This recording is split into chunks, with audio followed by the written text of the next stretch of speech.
Una niña y su padre desaparecieron durante un viaje por carretera en 1984, dejando a su familia desesperada por respuestas. Pero 20 años después, se encuentra un auto abandonado, y lo que los investigadores descubren en su interior les hiela la sangre. El sol de julio de 1984 castigaba sin piedad la Ciudad de México. En el apartamento de Coyoacán, Dolores Ramírez miraba fijamente el teléfono sobre la mesa de la cocina, como si pudiera hacerlo sonar con la pura fuerza de su voluntad. Consultó nuevamente su agenda, donde había anotado con tinta roja: martes, llamada de Alejandro desde Mérida. El silencio del aparato resultaba cada vez más inquietante. Alejandro nunca olvidaba llamar. Su hermano, profesor de historia de 40 años en la Universidad Nacional Autónoma de México, era meticuloso hasta la exasperación. Viajaba con itinerarios detallados, mapas marcados y listas de verificación. Y sobre todo, jamás rompería una promesa hecha a su hermana mayor. «Ligaré así que lleguemos a Mérida, por volta del martes», había dicho mientras abrazaba a Dolores antes de partir. Esas palabras resonaban ahora en su mente, mientras el reloj marcaba las 9 de la noche. Ninguna llamada. Con dedos temblorosos, Dolores marcó nuevamente el número de la posada en Mérida. Era la tercera vez ese día. La voz al otro lado sonaba cada vez más impaciente. «Lo siento, señora, pero como le dije antes, el señor Ramírez y su hija nunca llegaron a registrarse. No tenemos noticias de ellos». Un escalofrío recorrió la espalda de Dolores. Colgó el teléfono y se dirigió al dormitorio, donde sacó una maleta pequeña. No era el tipo de persona que se alarmaba fácilmente, pero conocía a su hermano. Algo estaba terriblemente mal. A la mañana siguiente, Dolores cruzaba la puerta de la delegación de policía de Coyoacán. El oficial Ramón Ortiz la recibió con una sonrisa condescendiente mientras rellenaba un informe preliminar, sus ojos apenas levantándose para mirarla. «Mi hermano es extremadamente puntual y responsable», insistió Dolores, colocando sobre el escritorio las fotografías de Alejandro con su característico bigote oscuro perfectamente recortado, y de Lucía, una niña de 8 años de cabello castaño corto y mirada observadora. «Nunca dejaría de llamar si pudiera». El oficial Ortiz suspiró, explicando con tono paciente: «Probablemente están en alguna área sin cobertura telefónica. La península tiene muchas regiones remotas. Deles tiempo, señora». Dolores apretó los labios, frustrada. Sabía que no la estaban tomando en serio. Para ellos, era simplemente otra pariente angustiada por viajeros que habían cambiado sus planes sin avisar. Esa tarde, mientras revisaba el apartamento de Alejandro, Dolores encontró el itinerario detallado sobre el escritorio. Cada parada estaba calculada con precisión, cada reserva confirmada, cada sitio arqueológico marcado con notas específicas para explicarle a Lucía. En el garaje vacío aún podía oler el aroma del Volkswagen blanco de su hermano, ese bocho que había preparado meticulosamente para el viaje. En el cuarto de Lucía, las bonecas artesanales se alineaban perfectamente en la estantería, esperando nuevas compañeras de Yucatán que nunca llegaron. Dolores acarició la pequeña colección, recordando cómo la niña atesoraba cada pieza, insistiendo en grabar sus iniciales en la base de cada una. El sábado, una semana después de la partida, Dolores ya había contactado a la Procuraduría General de la República y a la Policía Federal de Caminos. Llevaba en su bolso copias del itinerario y las últimas fotografías tomadas de Alejandro y Lucía en el mercado de Coyoacán, apenas un día antes de partir. «Vamos a revisar las carreteras principales de la ruta», le aseguró un agente de la Policía Federal, aunque su tono sugería poca urgencia. «Pero debe considerar que las comunicaciones en la península son complicadas». 10 días después de la desaparición, llegó la primera noticia. Una testigo reportó haber visto un Volkswagen blanco, similar al de Alejandro, estacionado cerca de una playa en Celestún, una reserva natural conocida por sus flamencos. Cuando la policía llegó al lugar, no había ningún coche. Dolores se aferró a esta información, marcándola con precisión en el mapa que ahora cubría la mesa de su comedor. 2 días después, un pescador afirmó haber visto a un hombre con bigote y una niña embarcando en un pequeño bote con dirección a Progreso. Las teorías comenzaban a multiplicarse, cada vez más contradictorias. En la universidad, los colegas de Alejandro expresaban su preocupación, aunque algunos murmuraban teorías inquietantes. ¿Sabías que estaba investigando sobre el comercio prehispánico de sustancias rituales?, comentó uno de ellos a Dolores. Algunos coleccionistas pagarían fortunas por ciertos artefactos. Mi hermano jamás se involucraría en algo ilegal, respondió Dolores, indignada.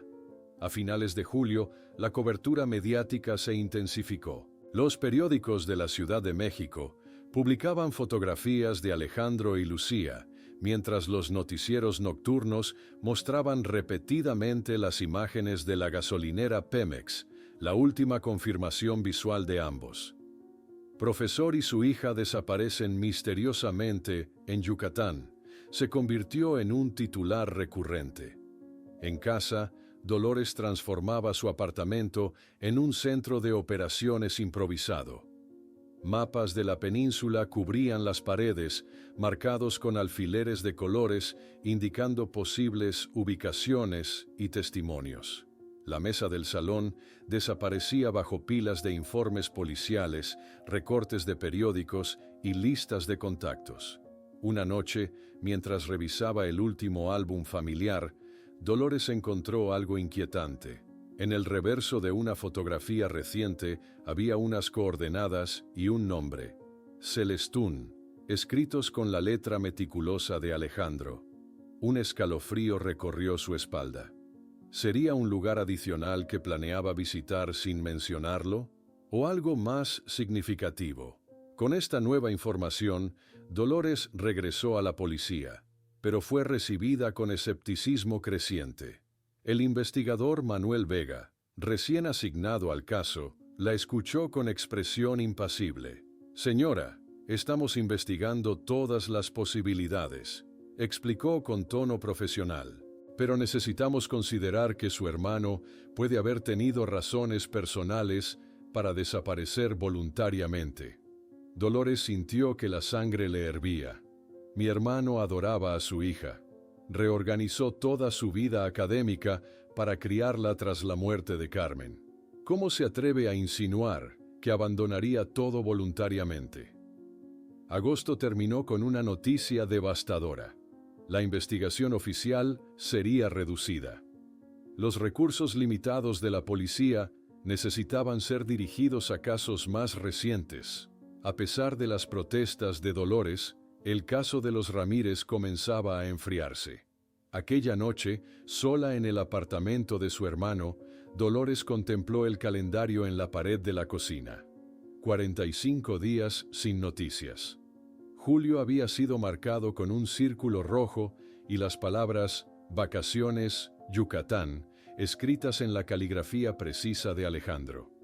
Ahora, septiembre se acercaba y las aulas de la universidad reanudarían sus actividades sin su profesor de historia. En Coyoacán, un pupitre permanecería vacío, esperando a una estudiante que no regresaría para el nuevo año escolar.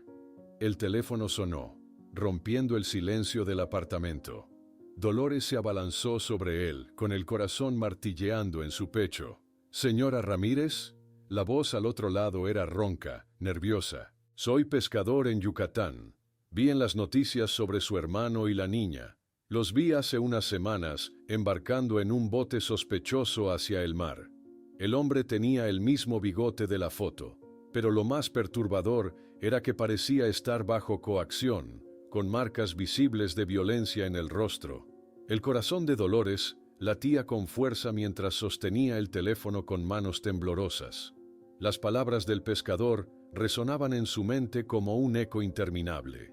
Si Alejandro había sido visto con signos de violencia, ya no cabía duda. Algo terrible había ocurrido.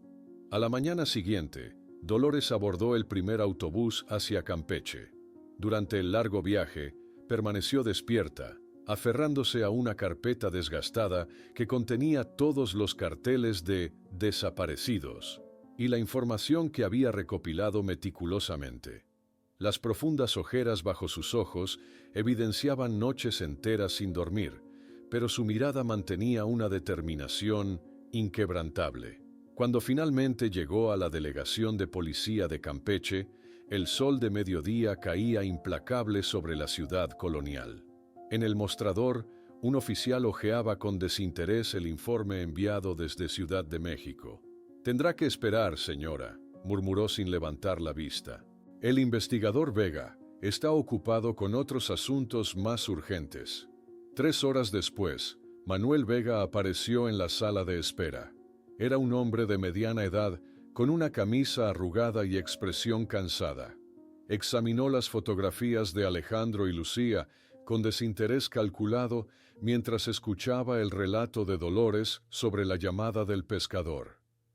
«Señora, estamos investigando todas las posibilidades», explicó con tono condescendiente.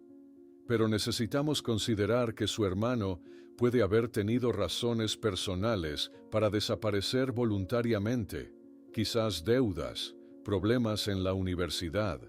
«Mi hermano es un académico respetado», interrumpió Dolores, conteniendo su indignación. «Y adora a su hija, jamás desaparecería voluntariamente». Vega suspiró, como si estuviera acostumbrado a familiares que se negaban a aceptar lo evidente. «Veremos qué podemos hacer, pero no espere milagros. La península es grande y tenemos recursos limitados». Al día siguiente, Dolores visitó la gasolinera Pemex, donde Alejandro y Lucía habían sido vistos por última vez. El lugar parecía exactamente como en la grabación de seguridad que había visto decenas de veces.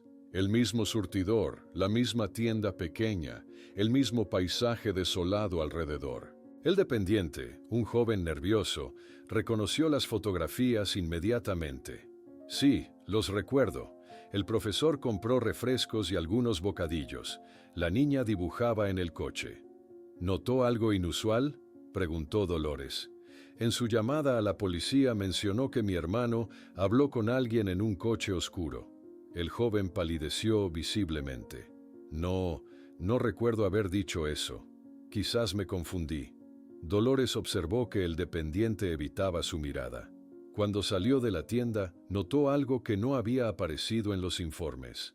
La cámara de seguridad exterior estaba rota, con cables colgando. «Ha estado así desde aquel día», explicó el joven desde la puerta, como anticipándose a su pregunta. «Coincidencia extraña, ¿verdad?». Su tono sugería que no creía en absoluto que fuera una coincidencia. Los días siguientes, Dolores recorrió pequeñas aldeas de pescadores cerca de Celestún, mostrando incansablemente las fotografías de Alejandro y Lucía. Cada vez que mencionaba haber recibido una llamada de un pescador local, las miradas se desviaban y las negativas llegaban rápidamente. En una de estas aldeas, finalmente encontró a Miguel, el pescador que la había llamado. El hombre, ahora visiblemente nervioso, negó todo. «Quizás me confundí, señora. Hay muchos turistas en esta época del año», murmuró, mirando constantemente por encima del hombro. «Mejor que se vaya. No hay nada que encontrar aquí». Después de que Miguel se alejara, Dolores lo observó desde la distancia.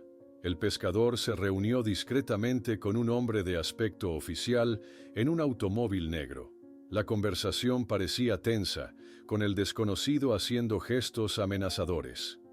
Esa noche, en una pequeña lanchoneta local, Dolores vio el noticiero regional en un televisor destartalado. Para su indignación, presentaban el caso como la posible fuga de un profesor endeudado que habría decidido comenzar una nueva vida. Fuentes cercanas a la investigación sugieren que el académico podría haber tenido problemas financieros no revelados, declaraba el presentador con tono sensacionalista.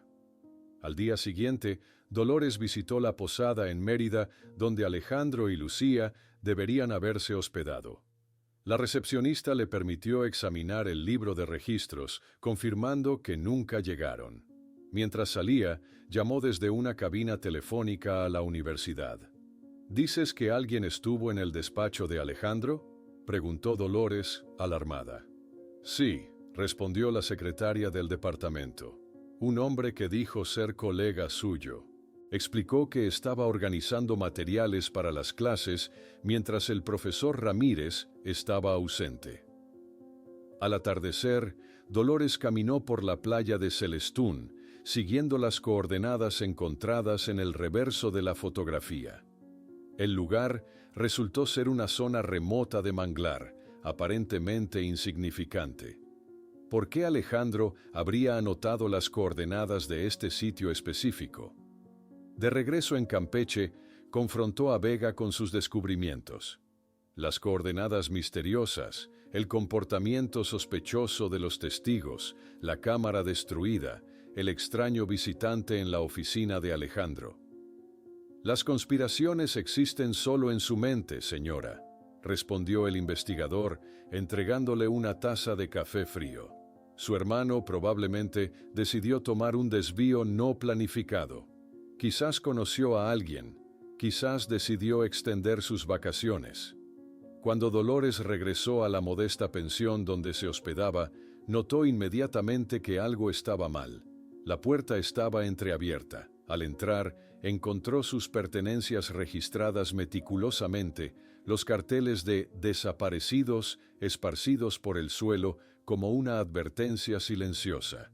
Con manos temblorosas, comenzó a reorganizar sus documentos. Fue entonces cuando notó algo que definitivamente no estaba allí antes. Una pequeña muñeca artesanal idéntica a las que Lucía coleccionaba, con sus características iniciales grabadas en la base.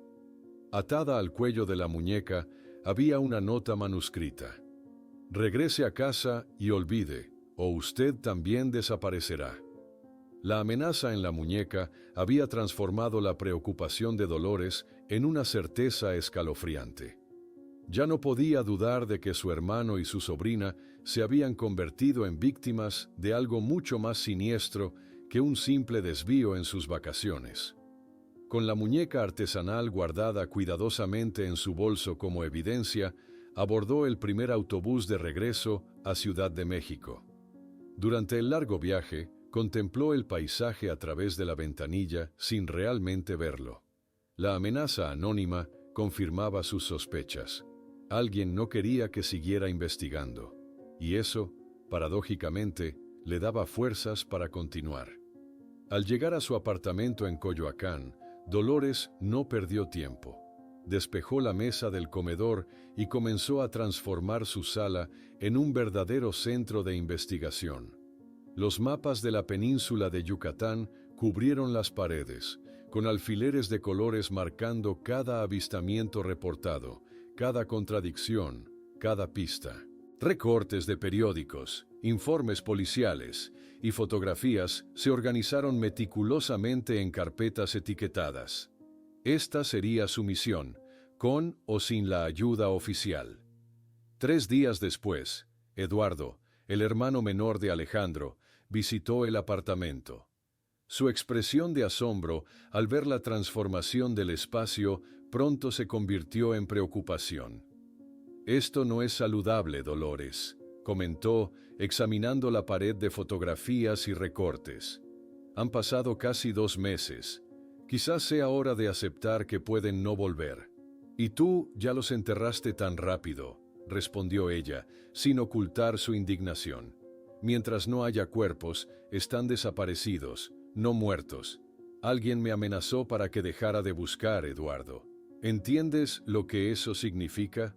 La discusión terminó con la partida abrupta de Eduardo, dejando a Dolores aún más determinada a continuar sola si era necesario. A la mañana siguiente, se dirigió a la redacción del periódico El Universal. Había concertado una cita con Carlos Mendoza, un periodista investigativo conocido por destapar casos de corrupción. Durante más de 1 hora, le detalló meticulosamente las inconsistencias del caso. La cámara de seguridad destruida, los testigos que cambiaban sus historias, la misteriosa muñeca con su amenaza. Mendoza tomaba notas con genuino interés, haciendo preguntas incisivas que demostraban su experiencia. «Hay algo aquí, definitivamente», murmuró, revisando sus apuntes.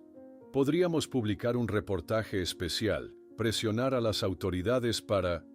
En ese momento, sonó el teléfono en su escritorio. Mendoza respondió, y Dolores observó cómo su expresión cambiaba drásticamente. La llamada duró menos de 1 minuto. «Lo siento, señora Ramírez», dijo al colgar, evitando su mirada. «Lamento, pero no creo que podamos publicar esta historia. Recursos limitados, otras prioridades editoriales». «¿Quién era?», preguntó Dolores directamente, pero el periodista ya estaba recogiendo sus notas, claramente incómodo.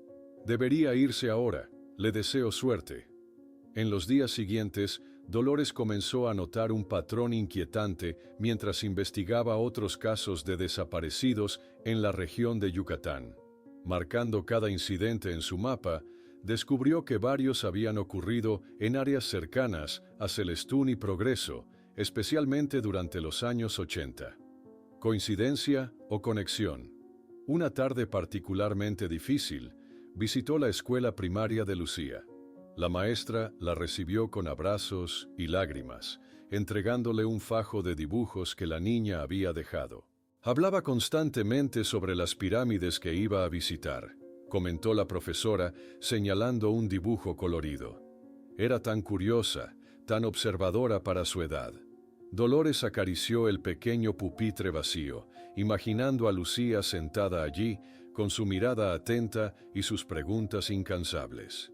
Con los dibujos de Lucía como recordatorio renovado de su propósito, Dolores visitó al abogado Ramón Garza, un viejo amigo de la familia.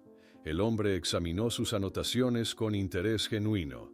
«Hay inconsistencias claras en los informes policiales, señora Ramírez», confirmó, ajustándose las gafas. «La forma en que manejaron los testimonios, la rapidez con que desestimaron pistas clave, no parece una investigación estándar». Este respaldo profesional impulsó a Dolores a profundizar aún más. En la biblioteca pública, pasó días enteros investigando artículos antiguos sobre Celestún, descubriendo menciones a actividades sospechosas de contrabando en la región durante los años 80. Varias notas periodísticas sugerían operativos policiales que terminaban misteriosamente sin arrestos. A mediados de octubre, Dolores recibió una llamada de la universidad. El departamento necesitaba decidir sobre la vacante de Alejandro. La burocracia seguía su curso implacable, como si su hermano fuera simplemente un engranaje reemplazable en la maquinaria institucional. Frustrada por la indiferencia oficial, Dolores comenzó a redactar cartas meticulosas a toda autoridad imaginable. Procuradores, delegaciones policiales, representantes políticos. La mayoría quedaron sin respuesta, pero cada carta enviada era una afirmación de su negativa a rendirse. Un jueves lluvioso, asistió por primera vez a una reunión de familiares de desaparecidos en un centro comunitario. Las historias que escuchó, padres, hermanos, hijos que se desvanecieron sin explicación, le revelaron la magnitud escalofriante del problema en México. Salió de allí devastada por el sufrimiento colectivo, pero extrañamente reconfortada al saber que no estaba sola. Días después, regresó al apartamento de Alejandro para recoger más pertenencias personales que pudieran ayudar en su investigación. El vecino la interceptó en el pasillo. «Vinieron unas personas aquí la semana pasada», comentó en voz baja. «Dijeron que eran de la universidad. Parecían estar buscando algo específico». Esta información inquietante llevó a Dolores a examinar meticulosamente las anotaciones académicas de su hermano. Entre papeles aparentemente rutinarios sobre sitios mayas, encontró referencias codificadas a Celestún que no encajaban en ningún contexto arqueológico normal. Intrigada por estas menciones, revisó nuevamente todos los documentos bajo una nueva perspectiva. Fue entonces cuando lo vio. Una anotación casi imperceptible en el margen de un artículo sobre comercio maya. Operación Jaguar, Celestún, 17C07. Exactamente la fecha en que Alejandro y Lucía desaparecieron. Con manos temblorosas, Dolores buscó Operación Jaguar entre los recortes de periódicos antiguos que había recopilado. En una pequeña nota de la sección policial, encontró una breve mención a una incautación récord de drogas por la Policía Federal Mexicana, realizada precisamente esa misma semana en la costa de Yucatán. La revelación de la Operación Jaguar hizo que Dolores pasara la noche entera revisando sus archivos. Las piezas comenzaban a encajar, pero formaban un rompecabezas mucho más oscuro de lo que había imaginado. Alejandro y Lucía podrían haber presenciado algo que no debían ver, algo relacionado con esta misteriosa operación policial. Un año después del desaparecimiento, Dolores encendió una vela solitaria en la ventana de su apartamento. El calendario en la pared marcaba 365 días de búsqueda infructuosa. Su hogar ya no se parecía en nada al apartamento ordenado de antes. Se había transformado por completo en un archivo de investigación. Las paredes desaparecían bajo mapas, fotografías y recortes. La mesa del comedor había sido reemplazada por un gran tablero donde una línea del tiempo detallaba cada descubrimiento, cada contradicción, cada silencio oficial. Esa misma tarde, las noticias se centraban exclusivamente en el devastador terremoto que había sacudido la Ciudad de México. Miles de víctimas, edificios colapsados, una ciudad en ruinas. La tragedia había paralizado al país entero, y Dolores observaba con amargura cómo este desastre enterraba aún más profundamente cualquier esperanza de atención para el caso de Alejandro y Lucía. 3 días después, Dolores se encontraba nuevamente en una interminable fila en la Procuraduría, apretando contra su pecho una carpeta con nuevas evidencias sobre la Operación Jaguar. «Lo siento, señora Ramírez», le informó finalmente un funcionario agotado. «Todos los recursos investigativos han sido redireccionados para la recuperación de víctimas del terremoto. Comprenda la situación. La Universidad Nacional Autónoma de México realizó una pequeña ceremonia a los 13 meses del desaparecimiento. Una fotografía enmarcada de Alejandro fue colocada solemnemente en la entrada del Departamento de Historia. Colegas y estudiantes compartieron recuerdos sobre su dedicación a la enseñanza, su pasión por la civilización maya, su devoción como padre soltero. Alejandro transformó su dolor en amor, recordó el director del departamento. Después de perder a Carmen, reorganizó toda su vida para criar a Lucía. Era un académico brillante, pero sobre todo, un padre excepcional. Aquellas palabras resonaron dolorosamente en Dolores mientras observaba la fotografía de su hermano, su sonrisa serena bajo aquel bigote meticulosamente recortado, sin imaginar que se convertiría en el rostro de un misterio sin resolver. El único alivio llegó brevemente cuando un canal de televisión nacional emitió un documental de media hora sobre el caso. La producción reconstruía el viaje, entrevistaba a testigos y exploraba posibles explicaciones. Sin embargo, la esperanza inicial de Dolores se evaporó cuando escuchó a un especialista, anónimo, sugerir que Alejandro podría haber sufrido un colapso psicológico años después de la muerte de su esposa. «Mi hermano amaba a Lucía más que a nada en el mundo», declaró Dolores firmemente en una entrevista posterior. Toda esta especulación solo desvía la atención de la verdadera búsqueda. La presión arterial de Dolores comenzó a elevarse peligrosamente. Durante una revisión rutinaria, su médico frunció el ceño mientras examinaba los resultados. «Necesita reducir el estrés, señora Ramírez», aconsejó, prescribiendo medicamentos que ella rara vez tomaba. Esta obsesión está destruyendo su salud. El santuario improvisado en el antiguo escritorio de Dolores crecía con cada semana que pasaba. Las fotografías de Alejandro y Lucía estaban rodeadas ahora por objetos personales: el reloj favorito del profesor, el osito de peluche que Lucía no había llevado al viaje, dibujos escolares, postales de sitios arqueológicos. Una vela permanecía siempre encendida, como un faro para guiarlos de regreso. Incansable, Dolores llamaba regularmente a las redacciones de los principales periódicos. Solo porque haya pasado el tiempo, no significa que la verdad haya cambiado, insistía, intentando convencer a periodistas cada vez más desinteresados. El segundo aniversario del desaparecimiento trajo otro doloroso enfrentamiento con Eduardo. «Te estás consumiendo en esta búsqueda», le dijo, señalando las ojeras profundas bajo sus ojos, el peso perdido, el apartamento convertido en archivo obsesivo. «Ellos son mi vida», respondió ella simplemente. Los meses siguientes, Dolores recorrió nuevamente las calles de Ciudad de México, pegando una nueva ronda de carteles.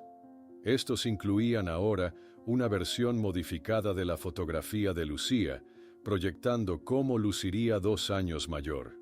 La niña sonriente de los carteles se había convertido en un rostro reconocible para muchos capitalinos, que ocasionalmente miraban a Dolores con una mezcla de lástima y curiosidad cuando la identificaban como la hermana de aquel profesor desaparecido. El grupo de apoyo para familiares de desaparecidos se convirtió en su único círculo social.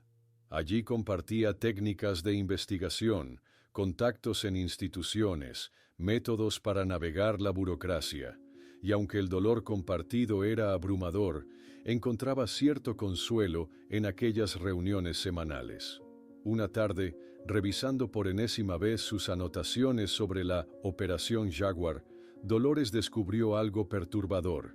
Al solicitar formalmente los registros oficiales de dicha operación, había recibido versiones contradictorias. Algunos documentos habían sido aparentemente modificados después de su solicitud. Otros habían sido declarados perdidos en archivos dañados por el terremoto. El tercer año del desaparecimiento llegaba a su fin cuando Dolores recibió una carta anónima en un sobre simple. La caligrafía cuidadosa contrastaba con el mensaje directo: «Busque a José Mendoza, ex policía de Campeche. Él estaba allí aquel día». Durante semanas, Dolores intentó localizar a este nuevo testigo potencial. Finalmente, descubrió que José Mendoza trabajaba ahora como guardia de seguridad privado en un centro comercial de Mérida. Después de distribuir carteles en la zona, recibió una llamada cautelosa del hombre, aceptando encontrarse en una cafetería discreta. El ex policía, ahora en sus 50 años, miró nerviosamente a su alrededor antes de hablar en voz baja. «Recuerdo aquel Volkswagen. Estaba siendo seguido por un Chevrolet azul oscuro. El mismo coche pasó por el puesto 3 veces aquella tarde, pero lo que más me preocupó fue quién conducía. Un federal que todos conocíamos por su trabajo especial para el comandante Vega». Las palabras de José Mendoza confirmaban las sospechas que Dolores había alimentado durante 3 largos años. Por fin tenía un testigo directo que vinculaba la desaparición de Alejandro y Lucía con algún tipo de operación oficial encubierta. Con el corazón acelerado, escuchó atentamente cada detalle que el ex policía compartía en aquel café de Mérida. El comandante Eduardo Vega dirigía operaciones especiales en la costa, continuó Mendoza, mirando constantemente sobre su hombro. Todos sabíamos que algunas incautaciones nunca llegaban completas a los almacenes oficiales, pero nadie hacía preguntas. Valorábamos demasiado nuestras vidas. Dolores apretó con fuerza su cuaderno de notas.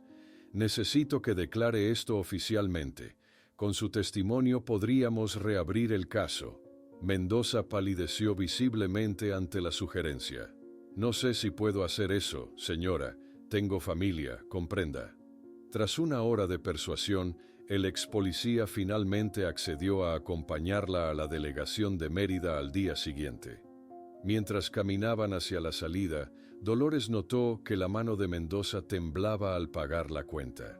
La mañana siguiente amaneció con un calor sofocante típico de la península. Dolores esperó a Mendoza frente a la delegación, repasando mentalmente las preguntas que debían plantearse. Cuando el ex policía finalmente apareció, su rostro mostraba una tensión evidente. A medida que avanzaban por los pasillos de la delegación, Mendoza parecía cada vez más nervioso. La transformación fue instantánea cuando un oficial de alto rango entró en la sala de declaraciones. El rostro del ex policía se endureció y su historia cambió completamente. «Creo que estoy confundiendo casos, señora», declaró con voz monótona. «Hay tantos coches parecidos, tantos turistas en la península. No puedo asegurar que fuera el vehículo de su hermano». Dolores observó horrorizada cómo su único testigo se desmoronaba ante sus ojos. Al salir de la delegación, lo confrontó directamente. «¿Qué ocurrió allí dentro? ¿Quién habló con usted?» Mendoza simplemente la miró con genuino miedo antes de alejarse rápidamente entre la multitud. «Olvide que nos conocimos, señora Ramírez, por su bien y el mío». Esa noche, en su modesta habitación de hotel, Dolores sintió un escalofrío cuando notó un coche oscuro estacionado directamente frente a su ventana. El vehículo permaneció allí durante horas, con el motor ocasionalmente encendido. No era paranoia, estaba siendo vigilada. A la mañana siguiente, visitó el despacho de un abogado local recomendado por Ramón Garza. El hombre escuchó atentamente su relato sobre Mendoza y las amenazas veladas. «Necesito documentar todo esto por si algo me ocurre», explicó Dolores, entregándole copias de sus investigaciones. «Alguien no quiere que descubra la verdad sobre mi hermano y mi sobrina». Aquella tarde, recibió una llamada inesperada de Eduardo. Su voz sonaba distante, casi fría. «La familia está iniciando el proceso para declarar a Alejandro y Lucía oficialmente muertos», anunció sin preámbulos. «Han pasado 5 años, Dolores. Necesitamos resolver asuntos prácticos. El apartamento, el seguro, la herencia». Dolores sintió como si le hubieran arrebatado el aire de los pulmones. «¿Cómo puedes hacer esto? Es una traición». «Es aceptar la realidad», respondió Eduardo con firmeza. «No puedes seguir así para siempre». Tras colgar el teléfono, Dolores decidió que necesitaba regresar a Celestún. Las coordenadas dejadas por Alejandro seguían siendo su pista más concreta. Esta vez, determinada a entender su significado, habló con varios pescadores locales sobre actividades en aquella zona durante 1984.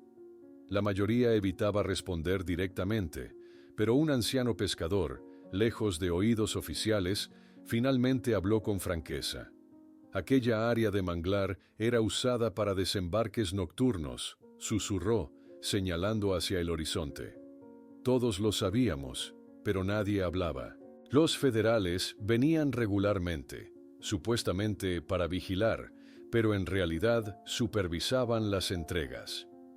Con esta información, Dolores contrató a un guía local para que la llevara exactamente al punto marcado en las coordenadas. El hombre aceptó reluctantemente, insistiendo en regresar antes del anochecer. Tras navegar por estrechos canales de manglar, llegaron a una pequeña playa aislada, accesible únicamente por pequeñas embarcaciones. El guía señaló hacia una sección específica donde la vegetación crecía de forma extraña. «Nada crece bien en esa parte», explicó con evidente incomodidad. «Los locales dicen que el suelo está maldito.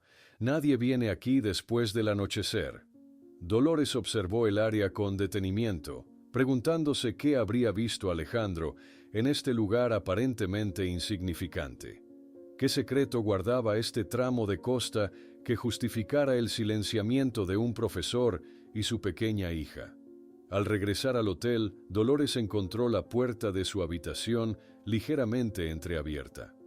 Con el corazón en la garganta, entró para descubrir que alguien había registrado meticulosamente sus pertenencias. Sus notas sobre Mendoza y el comandante Vega habían desaparecido, y sobre la cama yacía nuevamente la pequeña muñeca artesanal que había recibido como amenaza meses atrás. Durante los días siguientes, Dolores permaneció en constante estado de alerta, sintiendo ojos invisibles siguiendo cada uno de sus movimientos. Decidió que era momento de regresar a Ciudad de México, pero no por miedo, sino para reorganizar su estrategia. 3 semanas después, mientras revisaba el periódico matutino en su apartamento, un pequeño titular en la sección de sucesos hizo que su sangre se helara. Ex policía muere en accidente automovilístico en la carretera Mérida-Campeche. El breve obituario mencionaba que José Mendoza se dirigía a una reunión con un procurador federal especializado en casos de corrupción policial, supuestamente con información crucial sobre un caso antiguo. La noticia sobre la muerte de Mendoza no era una coincidencia. Dolores recortó cuidadosamente el obituario y lo pegó en su mural de evidencias con manos temblorosas. Sus dedos no temblaban de miedo, sino de una rabia silenciosa que había ido creciendo durante estos años de puertas cerradas y silencios cómplices. Esta muerte confirmaba que estaba acercándose a una verdad que alguien quería mantener enterrada. Si antes tenía dudas, ahora tenía certezas. Alejandro y Lucía no habían simplemente desaparecido, habían sido silenciados. La mañana siguiente, Dolores se dirigió a la Biblioteca Nacional con un propósito claro: investigar meticulosamente al comandante Eduardo Vega. Durante horas, revisó archivos de periódicos antiguos, siguiendo la carrera del oficial desde principios de los 80 hasta el presente. Un patrón emergió claramente. Después de julio de 1984, precisamente tras la desaparición de Alejandro y Lucía, la carrera de Vega había experimentado un ascenso meteórico. Bajo la luz amarillenta de la lámpara de lectura, Dolores encontró una fotografía particularmente reveladora. Vega recibiendo una condecoración en 1986 por servicios excepcionales en la lucha contra el narcotráfico en la península de Yucatán.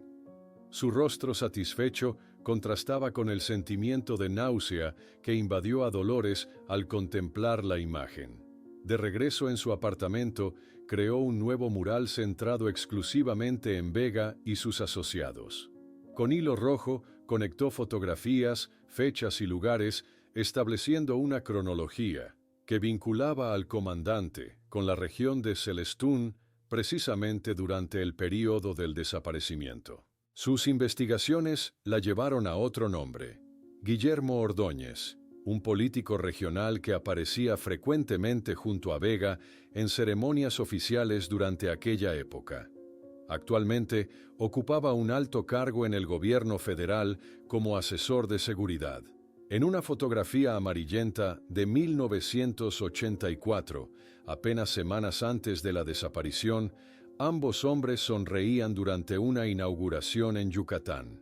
A finales de aquel mes, Dolores recibió una notificación oficial que le provocó un dolor físico. La familia había iniciado formalmente el proceso para declarar muertos a Alejandro y Lucía. La audiencia judicial estaba programada para la semana siguiente. El día señalado, los pasillos del tribunal se convirtieron en escenario de un tenso encuentro. Eduardo, acompañado por otros familiares, evitaba mirar directamente a su hermana. «Esto es una traición a su memoria», le espetó Dolores, su voz quebrada por la emoción contenida. «Estás enterrándolos cuando deberías estar ayudándome a encontrarlos». Durante la audiencia, Dolores permaneció firme ante el juez, un hombre de expresión cansada, pero mirada compasiva. «Mientras no haya cuerpos, ellos están desaparecidos, no muertos», declaró, negándose categóricamente a firmar cualquier documento. Tengo evidencias de que su desaparición está vinculada a operaciones policiales encubiertas. No pueden simplemente borrarlos administrativamente. El magistrado, visiblemente conmovido por la determinación de aquella mujer, anunció su decisión. Considerando las circunstancias excepcionales de este caso, aplazaremos esta resolución por 6 meses adicionales. Este pequeño triunfo dio a Dolores tiempo para intensificar su investigación. Una semana después, visitó a un ex procurador retirado que había trabajado en casos de narcotráfico durante los 80. El anciano la recibió en su modesto estudio, donde plantas de interior luchaban por sobrevivir bajo la luz mortecina. Había operaciones que nunca aparecían en los registros oficiales, confirmó en voz baja, ajustándose las gafas mientras revisaba las notas de Dolores. Vea estos patrones. Estas incautaciones muestran toneladas de cocaína supuestamente destruidas, pero sin testigos independientes ni documentación adecuada. El procedimiento estándar requería múltiples firmas y verificación externa. Con renovada determinación, Dolores intentó acceder a los registros específicos de operaciones federales en Celestún durante julio de 1984. La respuesta llegó en un sobre oficial. Lamentamos informarle que dichos archivos fueron destruidos durante el terremoto de 1985. Una tarde lluviosa, mientras organizaba sus nuevos descubrimientos, Dolores recibió una llamada anónima. La voz, distorsionada intencionalmente, habló rápidamente. Investigue el caso del periodista Ricardo Medina. Estaba trabajando en lo mismo que usted en 1984. Desapareció 2 semanas antes que su hermano. Antes de que pudiera preguntar más detalles, la llamada terminó abruptamente. Al día siguiente, Dolores encontró referencias a Medina en los archivos de un periódico independiente ya desaparecido. El reportero estaba preparando una investigación sobre corrupción policial y desvío de drogas decomisadas cuando sufrió un accidente de barco cerca de Celestún. Su cuerpo nunca fue recuperado y la investigación quedó archivada como muerte accidental. Las coincidencias eran demasiado evidentes para ignorarlas. Tanto Alejandro como Medina habían estado en Celestún aproximadamente en las mismas fechas, y ambos habían desaparecido en circunstancias sospechosas. Mientras caminaba por el centro de la ciudad distribuyendo nuevos carteles, un hombre de mediana edad se acercó rápidamente a ella. «Tengo información sobre Vega y Celestún», susurró, entregándole disimuladamente un papel doblado. Antes de que Dolores pudiera responder, el desconocido desapareció entre la multitud al notar que un coche patrulla se aproximaba. Al desdoblar el papel en la seguridad de su apartamento, encontró una dirección y una fecha. ¿Una invitación a un encuentro o una trampa? La prudencia sugería lo segundo, pero después de 6 años de búsqueda, Dolores había aprendido que la verdad rara vez llegaba sin riesgos. 2 días después, recibió por correo un paquete pequeño sin remitente. Al abrirlo, su corazón se detuvo momentáneamente. Dentro había una pequeña muñeca artesanal, idéntica a las que Lucía coleccionaba, con las inconfundibles iniciales LR grabadas en la base, exactamente como las de la colección de su sobrina. 3 semanas más tarde, las noticias locales informaron que un pescador en Tulum había encontrado una pequeña muñeca artesanal típica de Oaxaca en la playa, también con las iniciales LR grabadas en la base. Cuando fue entregada a la policía local, inicialmente la descartaron como coincidencia, pero cuando Dolores fue notificada e identificó el patrón detallado como idéntico a las muñecas de la colección de Lucía, las autoridades se vieron forzadas a renovar brevemente las investigaciones en la costa de Quintana Roo, revelando un descubrimiento perturbador.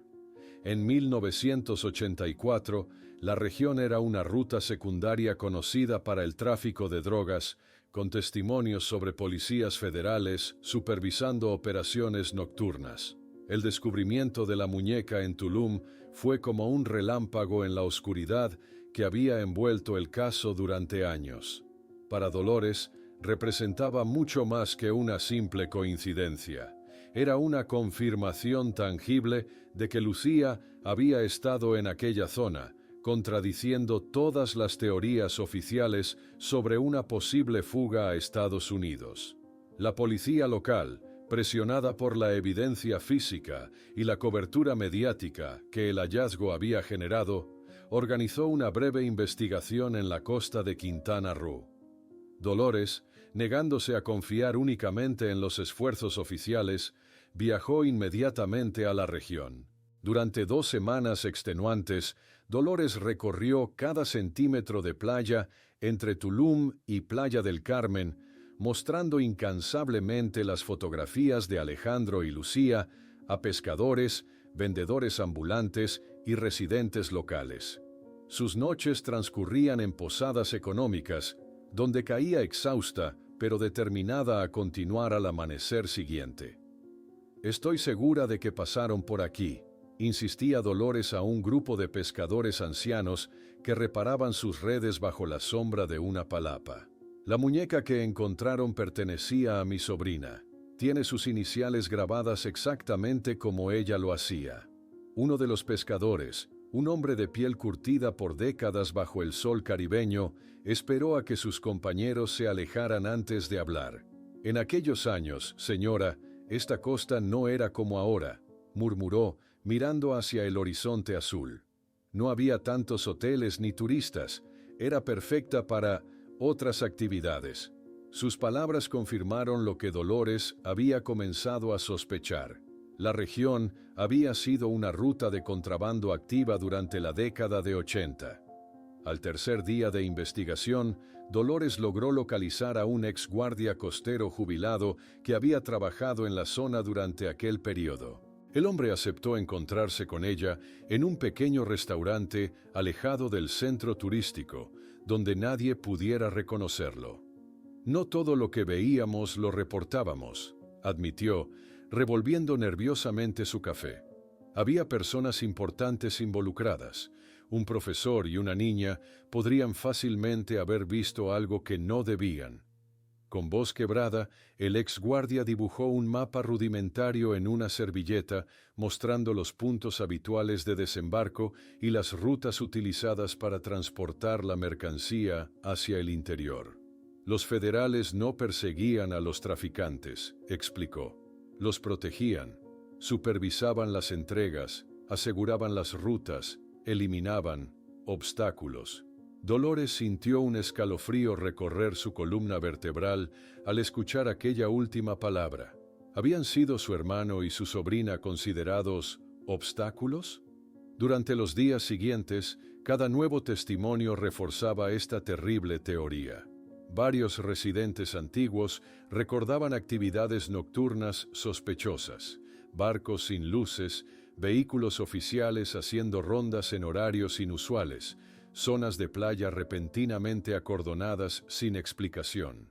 Al regresar a Ciudad de México, Dolores solicitó formalmente una audiencia con el nuevo jefe de la policía de Yucatán, quien finalmente accedió a recibirla tras semanas de insistencia.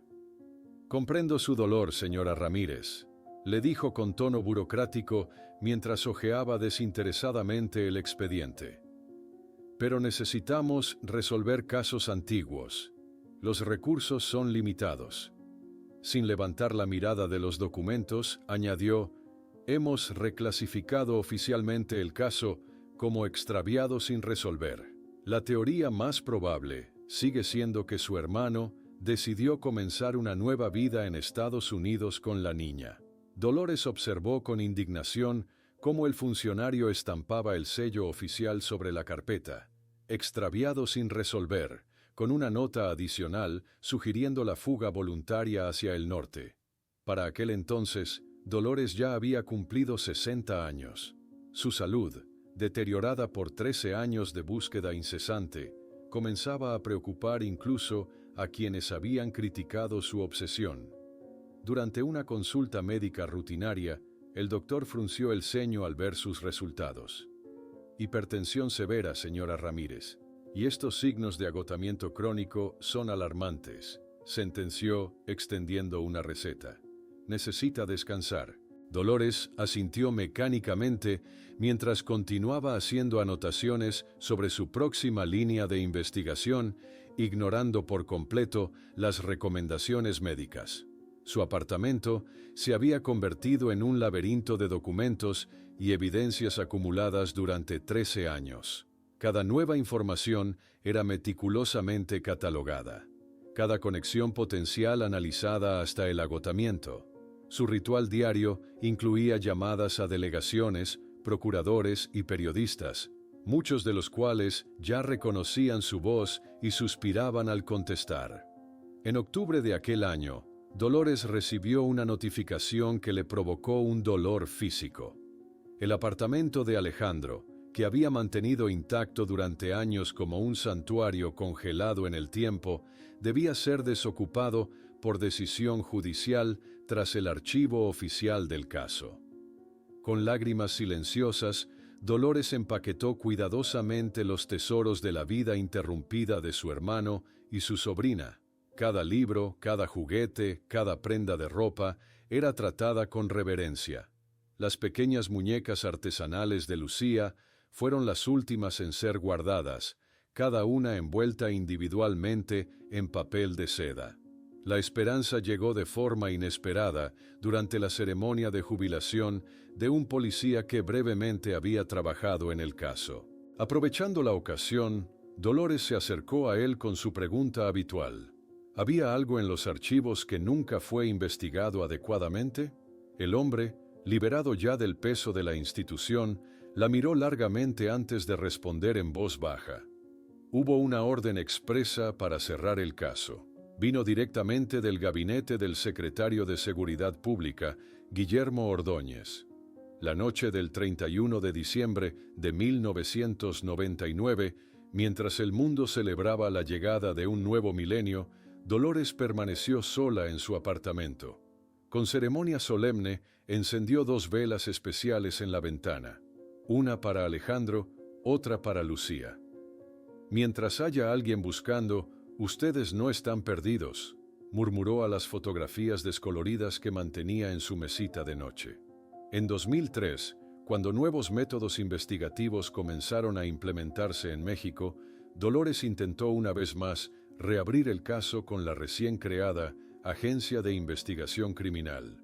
Su solicitud fue rechazada oficialmente con la justificación de que recursos limitados deben dirigirse a casos con mayor probabilidad de resolución.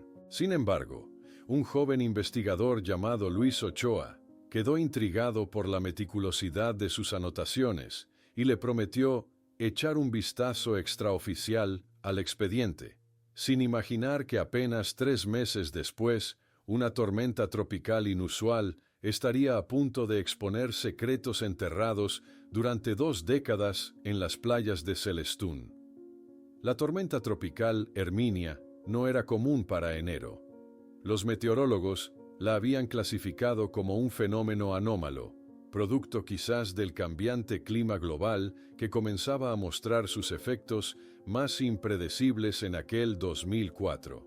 Lo que nadie podía anticipar era que aquellas lluvias torrenciales y vientos huracanados servirían para desenterrar secretos que la arena de Celestún había guardado celosamente durante casi 20 años. Juan Cortés, guarda forestal de la Reserva Ecológica, había salido temprano aquella mañana para evaluar los daños causados por la tormenta en el frágil ecosistema de manglar. El agua había arrastrado troncos enteros, modificado cauces y erosionado severamente algunas playas remotas. Mientras recorría una zona particularmente aislada, accesible únicamente por estrechas veredas a través del denso manglar, algo metálico captó su atención. Probablemente basura arrastrada por la marea, murmuró para sí mismo, acercándose con cautela por el terreno fangoso. Al aproximarse, su expresión cambió drásticamente. No era simple basura, sino parte de un parachoques blanco que emergía de la arena como un hueso desenterrado. La erosión había expuesto lo que parecía ser un vehículo enterrado hace mucho tiempo. Con manos temblorosas limpió más arena, revelando el inconfundible frontal de un Volkswagen sedán. «Los carteles», susurró Cortés, recordando inmediatamente aquellas imágenes que una mujer incansable había distribuido por años en la península. El profesor y la niña. 24 horas después, una operación completa de excavación confirmaba lo impensable. Bajo la arena yacía el Volkswagen blanco de Alejandro Ramírez, desaparecido desde 1984. La corrosión por el salitre había consumido gran parte de la carrocería, pero el número de chasis permanecía legible, permitiendo su identificación inequívoca. En Ciudad de México, el teléfono sonó en el apartamento de Dolores Ramírez. A sus 67 años, conservaba el mismo número telefónico, esperando una llamada que nunca creyó que realmente llegaría. «Señora Dolores Ramírez». La voz formal al otro lado pertenecía al investigador Luis Ochoa. «Habla la Agencia de Investigación Criminal. Encontramos el coche, señora Ramírez. ¿Podría venir a Mérida para identificarlo formalmente?» El vuelo de 2 horas desde Ciudad de México a Mérida pareció eterno. Acompañada por su sobrina Gabriela, hija de Eduardo, fallecido 2 años atrás, Dolores permaneció en silencio, aferrándose a su bolso que contenía fotografías de Alejandro y Lucía, además de una pequeña muestra de cabello que había guardado en un sobre desde la infancia de la niña. El investigador Ochoa, un hombre de unos 40 años con expresión compasiva, las recibió personalmente en el aeropuerto. Durante el trayecto hacia el laboratorio forense, explicó con delicadeza: «El vehículo ha sido trasladado a nuestras instalaciones. Debo advertirle que el estado de conservación es precario debido a la exposición prolongada al agua salada y la arena». El Volkswagen, ahora bajo las intensas luces del laboratorio, apenas conservaba su identidad original. La pintura blanca había sido reemplazada por manchas marrones de óxido y gran parte del interior había sido destruido por los elementos. Sin embargo, Dolores reconoció inmediatamente las calcomanías desteñidas en la ventana trasera, una de la universidad y otra de un parque arqueológico que habían visitado años atrás. «Es su coche», confirmó con voz apenas audible. Lo que los investigadores revelaron a continuación cambiaría completamente la narrativa que había prevalecido durante 2 décadas. En el maletero del vehículo, protegido en un maletín impermeable de cuero que había sobrevivido parcialmente al deterioro, encontraron documentos personales de Alejandro, incluyendo un diario detallado. «Necesitaremos tiempo para analizar completamente el contenido», explicó Ochoa, mientras un técnico mostraba el cuaderno rescatado. «Pero las entradas iniciales indican que su hermano estaba documentando algo más que un viaje turístico». Durante las semanas siguientes, mientras los especialistas forenses trabajaban con el contenido recuperado, el descubrimiento renovó el interés mediático en el caso. Periodistas que habían cubierto la desaparición original buscaron a Dolores para entrevistas y programas especiales revisitaron el misterio, ahora con una nueva pregunta central. ¿Por qué el coche estaba enterrado en una playa aislada de Celestún, lejos de la ruta planeada hacia Mérida? La respuesta comenzó a emerger cuando los investigadores descifraron las páginas del diario de Alejandro. Las primeras entradas describían el viaje según lo planeado. Visitas a sitios arqueológicos, observaciones sobre la historia maya que compartía con Lucía, detalles sobre las personas que encontraban. Pero a partir del 16 de julio, el tono cambiaba drásticamente. «Algo está mal», había escrito Alejandro. «El mismo coche nos ha seguido desde Campeche». Lucía lo notó primero. «Papá, ¿Ese coche azul nos está siguiendo? He cambiado de ruta 2 veces para confirmarlo. No es coincidencia. Las entradas siguientes detallaban cómo decidió desviarse hacia Celestún, esperando despistar a sus perseguidores o encontrar una delegación local. En lugar de eso, presenció algo que no debía. Llegamos a la playa tarde en la noche. Estacioné en un lugar elevado, esperando pasar desapercibido entre los vehículos de los pescadores. Fue cuando vimos las luces en el mar y los hombres descargando paquetes, uniformes federales. Reconocí a uno de ellos de los noticieros, oficial de alto rango. Lucía dormía, gracias a Dios. Intenté partir silenciosamente, pero nos vieron.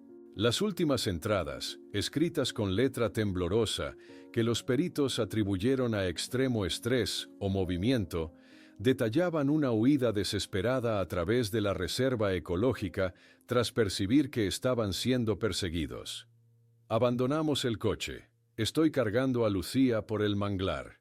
Sé que están cerca. Si alguien encuentra esto, por favor, cuente la verdad. Mi hija no tiene culpa. La última entrada, fechada el 17 de julio de 1984, terminaba abruptamente. Cuando Dolores fue informada sobre el contenido del diario, una mezcla de emociones la dominó. Vindicación por sus sospechas de que algo siniestro había ocurrido, horror por el destino probable de su hermano y sobrina y una determinación renovada para descubrir toda la verdad. «Quiero una búsqueda completa del área donde encontraron el coche», exigió al investigador Ochoa. «Si estaban huyendo por el manglar, puede haber evidencias». En febrero de 2004, un equipo forense especializado comenzó a examinar meticulosamente la zona donde el Volkswagen había sido encontrado. Utilizando tecnología no disponible en la década de los 80, incluyendo radar de penetración de suelo y análisis químico del terreno, expandieron la búsqueda hacia la región del manglar adyacente. Fue durante esta investigación que Javier Herrera, un criminólogo del equipo, notó algo inusual en un área pantanosa aproximadamente a 1 kilómetro del lugar donde el coche había sido encontrado. El suelo había sido perturbado de manera no natural y pruebas preliminares indicaban la presencia de compuestos químicos consistentes con descomposición orgánica.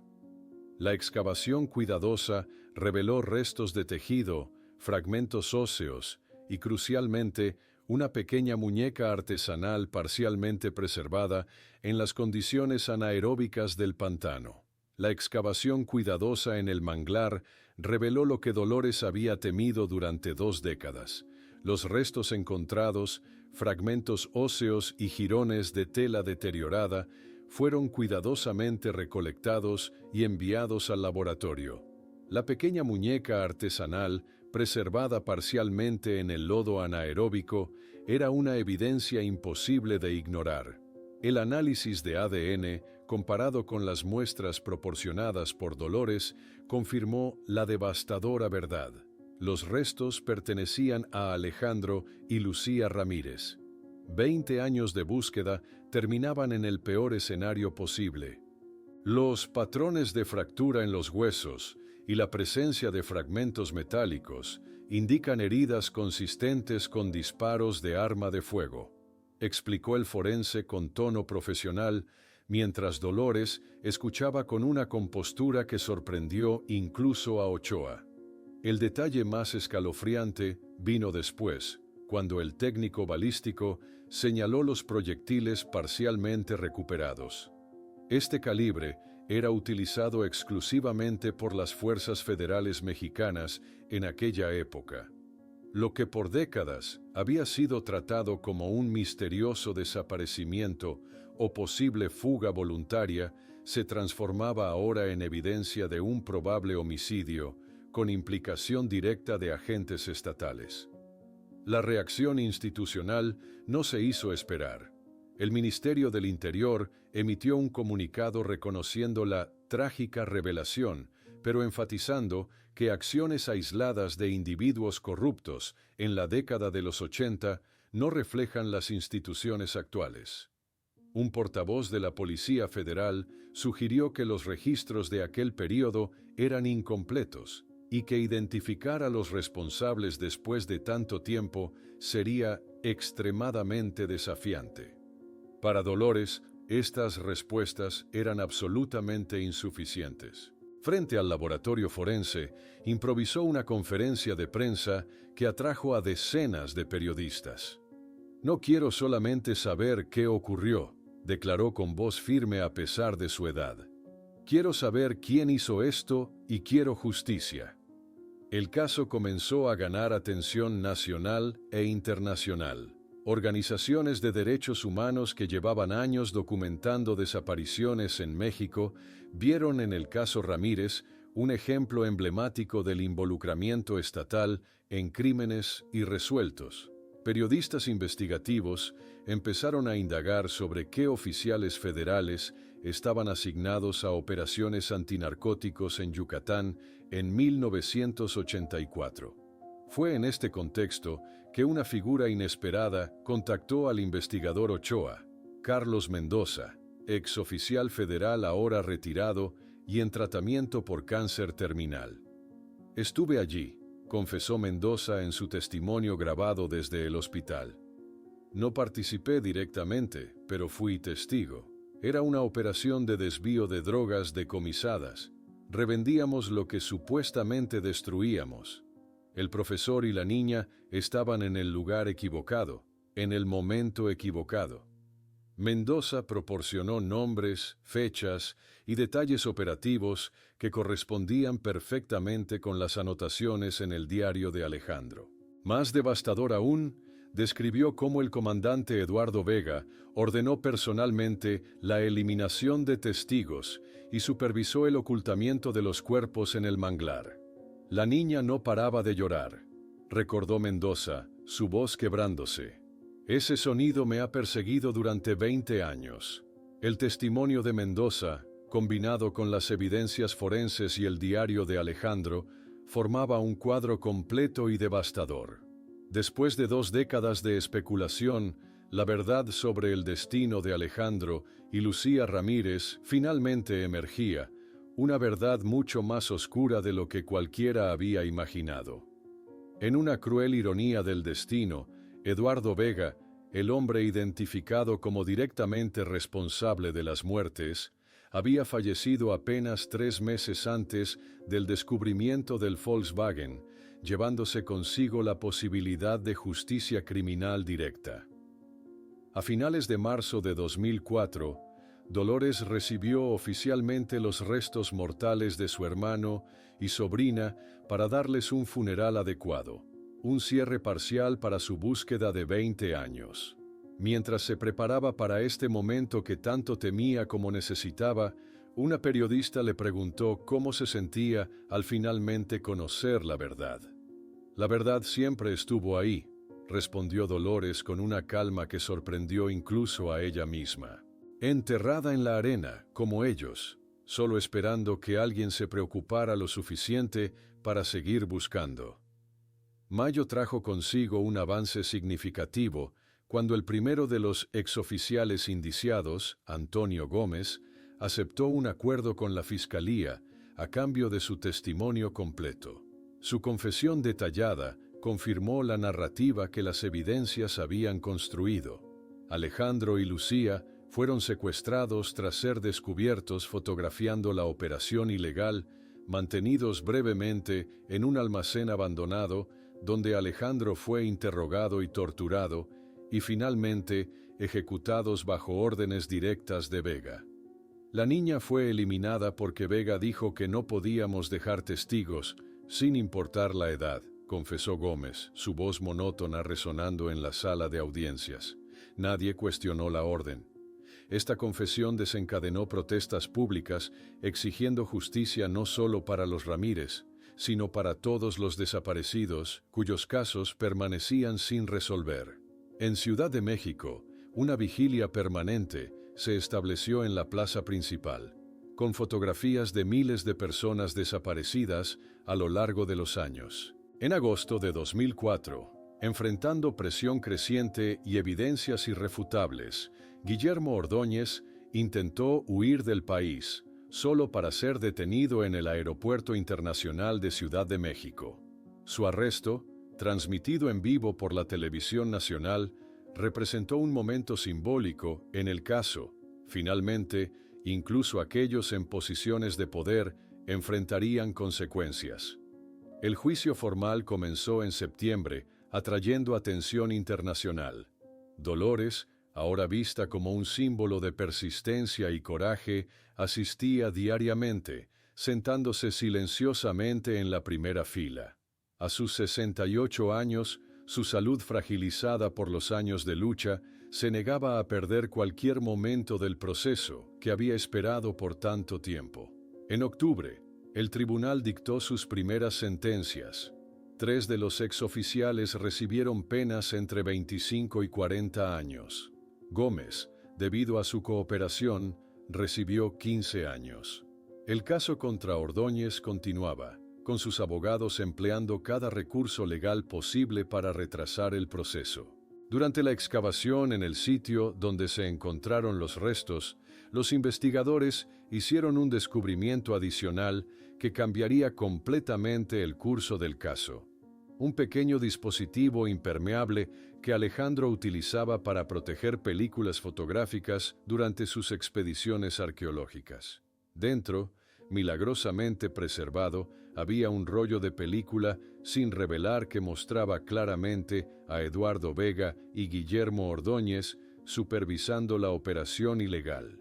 Las fotografías tomadas por Alejandro antes de su muerte se convirtieron en la pieza final del rompecabezas. Los técnicos forenses trabajaron meticulosamente para revelar las imágenes que habían permanecido ocultas durante 2 décadas en aquel dispositivo impermeable. Bajo las luces del laboratorio, las fotografías emergieron como testigos silenciosos, barcos aproximándose a la costa nocturna, hombres uniformados descargando paquetes y, crucialmente, el comandante Eduardo Vega conversando animadamente con Guillermo Ordóñez mientras supervisaban la operación. Dolores contempló las imágenes con manos temblorosas. Alejandro siempre fue metódico, murmuró, acariciando la superficie de la fotografía. Incluso percibiendo el peligro, documentó todo. Sabía que algún día alguien encontraría estas pruebas. El procurador especial, asignado al caso, convocó una conferencia de prensa urgente.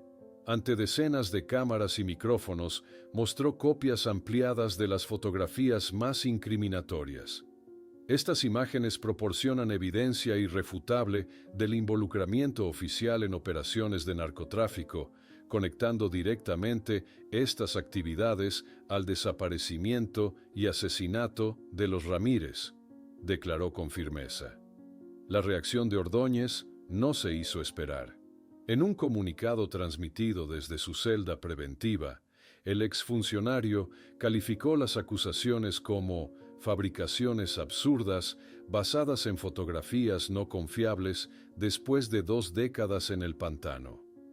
Sus abogados inmediatamente presentaron mociones para desestimar la evidencia fotográfica, argumentando posible manipulación.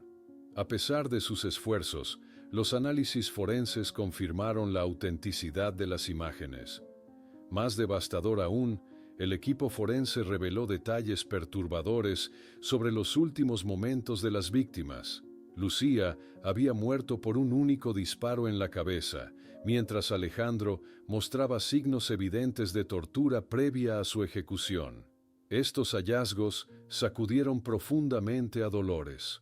Una cosa era sospechar lo peor, otra completamente diferente era conocer los brutales detalles. Durante varios días se aisló en su apartamento, rodeada por los recuerdos que había preservado meticulosamente durante 20 años. Fue Gabriela quien finalmente la convenció de continuar. «Tía, luchaste durante 20 años para encontrarlos», le dijo la joven, sosteniendo las manos arrugadas de la anciana. «Ahora debemos luchar para que reciban justicia». En mayo de 2004, la Procuraduría General de la República anunció formalmente la apertura de un proceso criminal contra 6 exoficiales federales identificados en las fotografías y mencionados en los testimonios. Guillermo Ordóñez fue indiciado como co-conspirador, aunque sus abogados inmediatamente interpusieron recursos alegando prescripción de los delitos. El caso Ramírez se había transformado en lo que los medios llamaban el crimen que expuso el sistema, un microcosmos de la corrupción institucionalizada y la impunidad que había permitido la desaparición de miles de mexicanos a lo largo de décadas. Para Dolores, el proceso legal representaba apenas una parte del cierre necesario.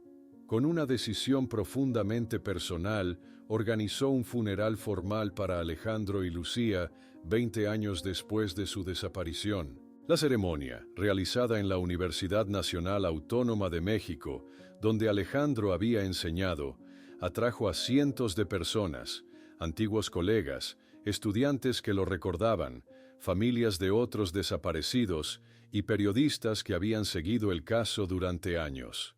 El pequeño ataúd de Lucía, decorado con flores blancas, y sus muñecas artesanales recuperadas, provocó lágrimas incluso en los más estoicos asistentes. Junto a él, el ataúd de Alejandro llevaba sus notas de clase preservadas, su reloj recuperado y las fotografías que inadvertidamente costaron sus vidas, pero que finalmente trajeron verdad a su historia. Mi hermano creía que la historia nunca queda verdaderamente enterrada, dijo Dolores en su eulogio. Que la verdad, como las ruinas mayas que él estudiaba, eventualmente emerge del olvido. Tenía razón. En diciembre de 2004, tras un juicio que captó la atención internacional, Guillermo Ordóñez fue finalmente condenado a 30 años de prisión por su papel en el crimen. Un veredicto histórico que estableció el precedente de que incluso aquellos que solamente dieron órdenes serían responsabilizados. El día de la sentencia, una fuerte lluvia caía sobre Ciudad de México cuando Dolores salió del tribunal. Reporteros se aglomeraron a su alrededor, bombardeándola con preguntas sobre cómo se sentía después de este aparente cierre. El cierre es un mito, respondió ella calmadamente. La ausencia de Alejandro y Lucía es una realidad que vivo todos los días. La justicia no los trae de vuelta, pero tal vez pueda impedir que otras familias pasen por lo que yo pasé. En enero de 2005, 6 meses después del descubrimiento del Volkswagen, se inauguró un memorial en la Plaza Central de Ciudad de México, una simple estructura metálica con los nombres grabados de miles de desaparecidos mexicanos. Los nombres de Alejandro y Lucía Ramírez ocupaban un lugar destacado, no porque sus vidas valieran más que las otras, sino porque su historia había finalmente forzado al país a confrontar una verdad incómoda sobre su pasado. Dolores asistió a la ceremonia apoyada por Gabriela.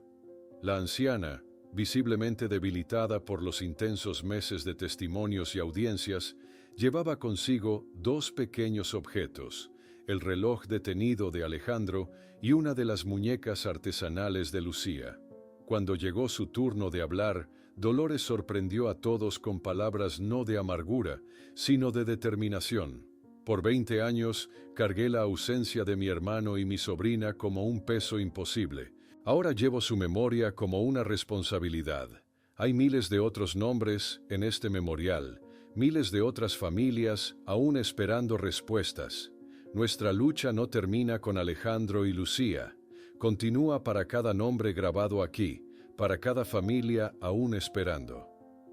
En su diario personal, que había comenzado a escribir tras la desaparición y continuado durante 20 años, Dolores hizo una entrada final.